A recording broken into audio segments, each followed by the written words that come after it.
Hey guys, what's up? In this short tutorial video, we're going to teach you how you can add bots to your servers on Discord really quickly. So let us get started and launch the Discord application on your PC or laptop and select the server you would like to add a bot to here on the left panel. So for obvious reasons, you will need to be either the creator of the given server or have admin rights to add bots to that server. So simply select your server, and what you want to do after that, guys, is click on the service name here at the top to access its server settings here, and inside your server settings head over to app directory here on the left panel. And in the app directory, what you want to do, guys, is browse through the applications and bots here in the Steam store to add them to your server, or alternatively simply use the search bar here at the top and look for a server bot you would like to add to your server, like for instance the pretty popular green bot. So let me type it really quickly here. Press enter after select the server here from that list with your left mouse, and after that click on add app to your server here to the right. In the next step, the given bot will ask you for access to your server. So what you want to do is select the server you'd like to add the bot to here from that list. So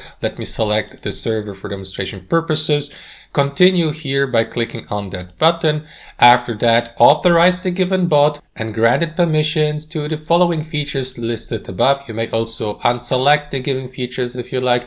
And after that, click on authorize here. Next, confirm that you're a human being by solving that captcha here really quickly. Wait for the adding process to be finished, and after that, the given bot will be added to your server. So head back to your server by clicking on that button here. And as you can see, the bot has been added to my server here. I can access it through the text or voice channel depending on the type of the bot, and interact with it. And that's basically it, guys. That's how you do it. Thanks for watching and have a wonderful day.